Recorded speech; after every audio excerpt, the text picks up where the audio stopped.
2 days before I embarked my last cruise, I received an email that no one likes to get.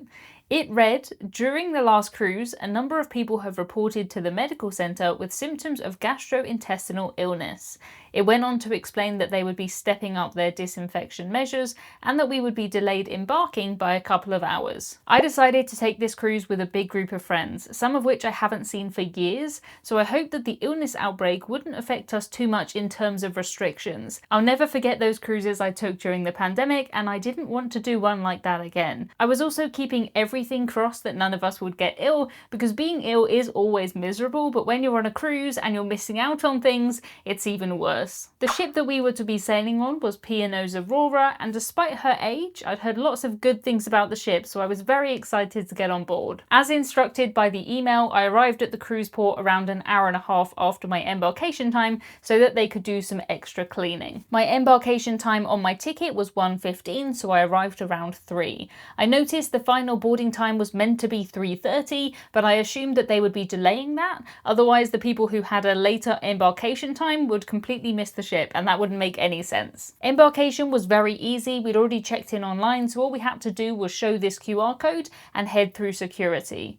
As the sun was shining, when we got on board, we headed straight up and out. First to this big open space with these beautiful wooden decks, and then along to the outside pool. The ship felt very spacious, and after picking up my first Pepsi, I went to meet my friends at the back of the ship. I fell in love with this area instantly. It's spread over 6 decks and there's a bar at the top and one at the bottom. This is a very traditional cruise ship feature, whereas newer cruise ships tend to have much squarer bottoms. Cruise lines can make more money if they can fit in more cabins or they can fit restaurants into this space, so it does make sense, but I love an aft like this. In total, Aurora can hold 1,800 guests, which makes her the smallest P&O cruise ship, but it does of course only take one person to spread an illness. If the media was to be believed, I would be having a horrible time trapped on what they call a floating petri dish. I really hate it when cruise ships are called that because it just doesn't make any sense. It's estimated that only 1% of norovirus outbreaks happen on cruise ships, with schools, nursing homes, hospitals and restaurants accounting for a whopping 91%. I used to get ill so much more when I worked in an office and I commuted on the train compared to now when I'm travelling a lot. My friends Bob and Holly gave me the most incredible P&O biscuit, and we sat and we chat as a big group for what must have been a couple of hours. What didn't come up at any point in the conversation though was the illness outbreak. We all cruise a lot and we just weren't worried at all. That could be famous last words though, of course. Only time would tell if all of us would make it through the cruise without picking anything up. We were amazed by the sail out of Southampton because it was so lovely to do it in daylight and the sun was shining. I'm pretty sure I picked up a little bit of a tan from this first day, which I was not expecting. I'm pretty used to sailing away from Southampton in the rain. Not wanting to go too far, we headed inside to the buffet for dinner because that was at the back of the ship. Here we were greeted with a line that was probably longer than usual because they were making sure that every single person washed their hands before coming into the buffet. Even if we just wanted to walk through the buffet, we had to wash our hands, and I think that is brilliant. The ship probably could have done with a few more sinks here, but it was built all the way back in 2000, so I'm not going to hold that against her. When cruise ships are named, they have a bottle of champagne broken against the hull for good luck. When Aurora was launched, the bottle didn't break, which did leave some people wondering if that would mean that she would have bad luck. On her first cruise, she did break down 18 hours into the sailing and the whole trip had to be cancelled, so perhaps there is something in that old superstition. P&O had to refund and compensate everybody, and apparently that cost them £6 million, so not a great start. There was always hand sanitizer in the buffet, and we found machines at the entrance and exit of every single venue that we went into. There are normally lots on cruise ships, but it definitely felt as though they had placed extra. It was like someone had been playing The Sims and they had just unlocked this item, so they went around and dropped it everywhere on every single deck. I found a Yorkshire pudding and all of the food was tasty and hot. The buffet itself wasn't huge, but the thing that I care about most when it comes to P&O cruises and their buffets are the ice buns that they have for breakfast. I'm very happy to say that I did find these later in the cruise, along with these fresh fruit bowls, which were always nice. After dinner, we headed to the main theatre where we watched a show which was your typical kind of cruise ship entertainment singing show. It was easy to watch and upbeat, nothing particularly groundbreaking, but it kept us entertained for the half an hour that it was on. The performers certainly looked like they were having more fun than these people in this piece of art that I found on the stairs. They look really suspicious for some reason. There was lots of interesting artwork around the ship, and you could even call the carpets works of art if you wanted to. The theatre itself was very well designed with lots of comfortable seats and not a pillar or a post in the way anywhere. One of my favourite venues on board was the Crow's Nest, and we headed up there for an evening drink. The lounge is huge and it has windows all the way around the outside with loads of small seating areas. We would come back to this lounge quite a few times during the cruise, and it was a particularly nice place to sit while sailing. It never felt too busy and we could always get a seat with a view if we wanted to. This is definitely a feature of older cruise ships that I miss a lot on the more modern versions. Overnight, we flew an hour into the future. Our cruise was taking us to Bruges, and I had hoped that we would have some sunshine there, but when I woke up, I realised very quickly that this wasn't a wish that was coming true. Still, I would prefer to not get ill than to see the sunshine, and maybe just everyone on this cruise had one wish, and I wished to not get ill, and I stand by that. For me, this cruise really was about spending time with my friends and exploring a new cruise ship anyway, so we headed up and went to the inside pool. I love cruise ships with an area like this, and it is perfect for cold weather cruises. I'm not too sure what this statue is doing here, but it was great to have an inside pool when the outside pool looked like this.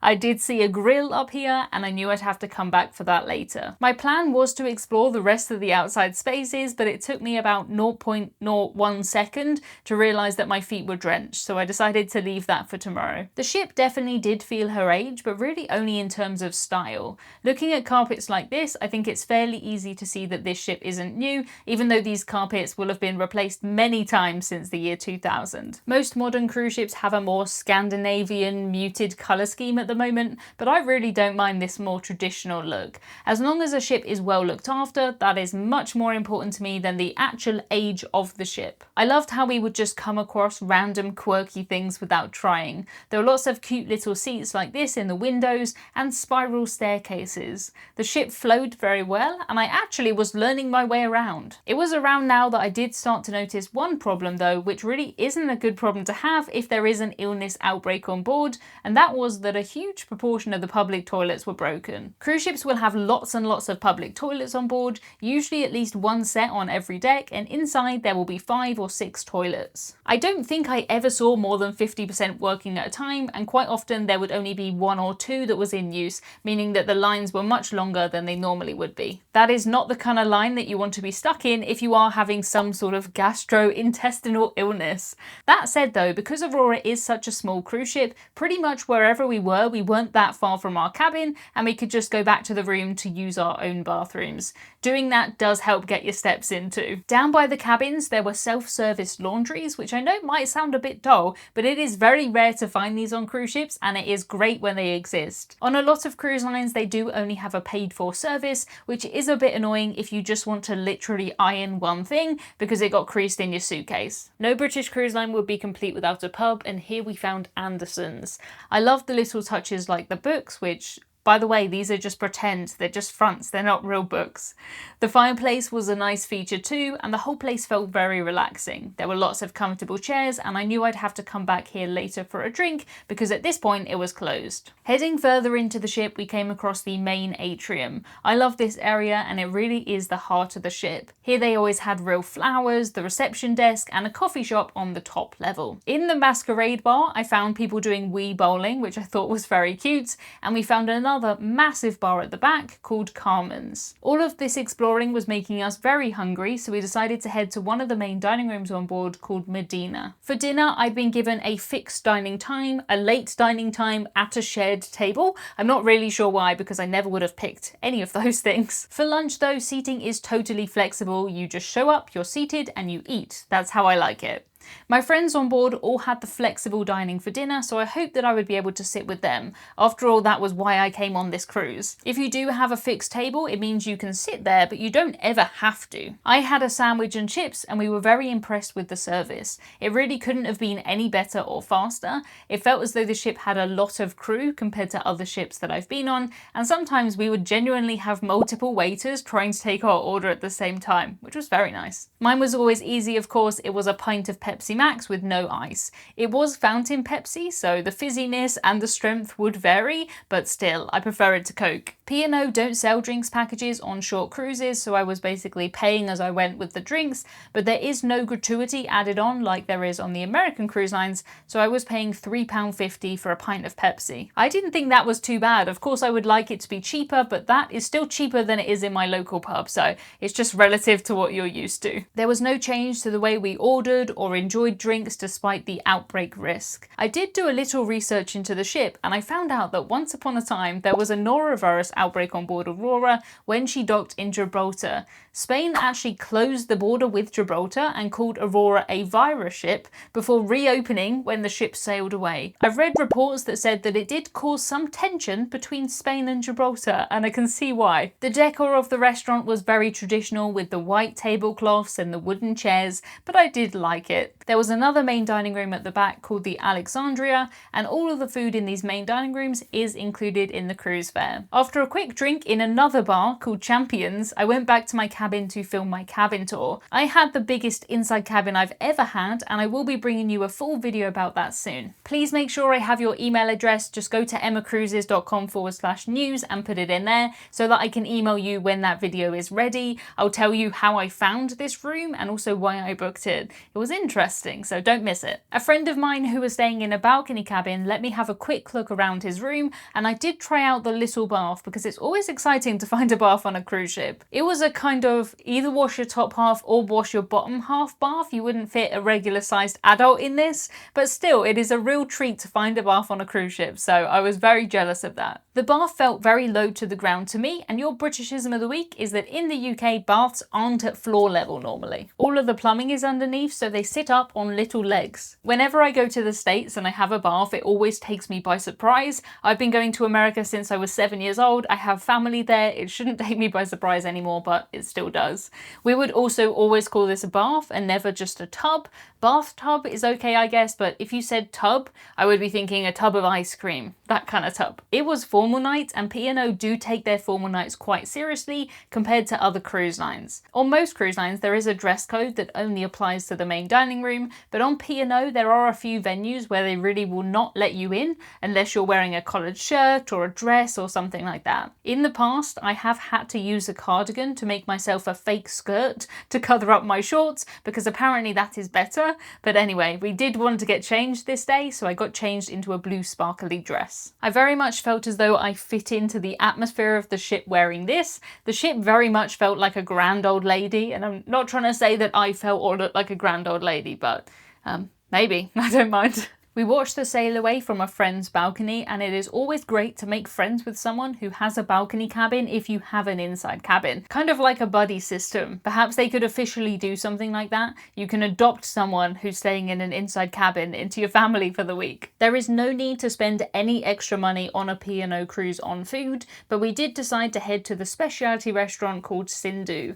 On some of the big American cruise lines, speciality restaurants can cost you hundreds of dollars, but I paid less than £20 for my meal. It would have been even less if I pre-booked before the cruise. Sindhu is an Indian restaurant, and the food has always been very good there. I think I've been to Sindhu on every P&O cruise I've ever been on, and I've almost crossed off all the ships on my P&O bingo card. It's only Arcadia that I'm missing. For dessert, I had a big chocolate ball that quickly melted into what I would call chocolate soup. I could have done with a straw to eat this, honestly, but it was lovely. It was just pure sugar. At the end of this day, every person who I knew on board was still well, and apart from the additional hand washing in the buffet and the hand sanitizers that were placed every couple of meters, we were totally unaffected by the potential outbreak. I had noticed a few people wearing masks, but the crew weren't, and the buffet seemed to be an interesting mix between things being served to you and things being self-serve. There definitely were fewer things that you could just take by yourself, but there were still tongs for a few items. We headed up to the buffet for an evening cup of tea, and here the tea and coffee were being served to you. Usually this would be self-service, but this is one area where things were different because of the outbreak on the cruise before. I did chat to the crew while I was here, and they said that everything would be going back to normal for the next cruise, providing they didn't have any reported cases on this cruise. The tricky thing is though, is it is is really hard to know if there is an actual outbreak on board. I've known people who go out and they drink 8 pints, they eat 5 chocolate cakes at 2 in the morning, and then the next day they say they have food poisoning or norovirus. I think some people are very quick to claim that they have a bug when really they don't, which must be very frustrating for the cruise lines. The crew works so hard to keep cruise ships clean, and it makes sense that they do that because they also live on board. No one wants people to be unwell. When we woke up the next day, the sun was shining, the seas were beautifully calm, and to me this is what cruising is all about. I sat in a massive deck chair by the pool deck, and it was so much easier to get into this than it was to get out of it. I did appreciate those little steps though. As far as I know, this cruise was sold out and it was pretty much entirely Brits on board. Older cruise ships do feel like they have more space per person to me, and I think if an area like this was on a modern cruise ship, they'd probably put something like a trampoline park here, but on board Aurora it has just good old-fashioned deck space. They do have areas for sports too, and a promenade deck that goes all the way around the ship. We saw a beautiful sunset here one evening. We headed up to the grill for a burger and chips, and then on to the cafe for a slice of cake. It was here that I met my friends Fraser and Lucy, who invited me to have a look around their solo balcony cabins. A lot of cruise lines do have solo cabins, but a solo balcony cabin is something special. It did make me laugh how each cabin only had one chair on the balcony, like they couldn't possibly ever make a friend or invite anyone into the cabin. The cabin itself was a good size, and the TV even came with free shoelaces. I am kidding, of course, but please let me know in the comments what you think these dangly strings are for. I did hear some people say on this cruise that they would be trying to get compensation for the delayed embarkation, which I personally just thought was really weird. I understand an hour and a half of the cruise was lost, but personally I would much prefer the cruise line to deep clean the ship than to not if they knew that there was an outbreak on board. I'm pretty convinced that we had an even cleaner ship than usual because of all of the extra cleaning, and that is saying something because cruise ships are generally speaking way cleaner than any place that I go to in real life. I say real life because cruise ships just feel like this magical parallel world to me. We really didn't notice any difference on this cruise other than delaying our embarkation, increased hand washing, and I suppose a few more lines for things like the tea and coffee machines. I did end up with a cold a couple of days later after the cruise, but that isn't abnormal, and when you hang around with lots of other humans, that is a risk you take. You can't stop other people from breathing into the air that you have to breathe in, as much as you might like to. I never met anybody on this cruise who got ill, and all of my friends, we were completely fine. The most ill I've ever been on a cruise was when I took a winter cruise on an old ship into the Arctic Circle. You could say that I bore that one on myself, but given that I saw the Northern Lights, I still think that it was worth every single minute that I spent in that bed not feeling well. I did also pick up COVID at the end of that cruise, so I just was having bad luck for a couple of weeks. But to find out why I still think it was worth it and I would absolutely do it all over again, check out this video next. I'll see you there in a couple of seconds. Quick, click on it.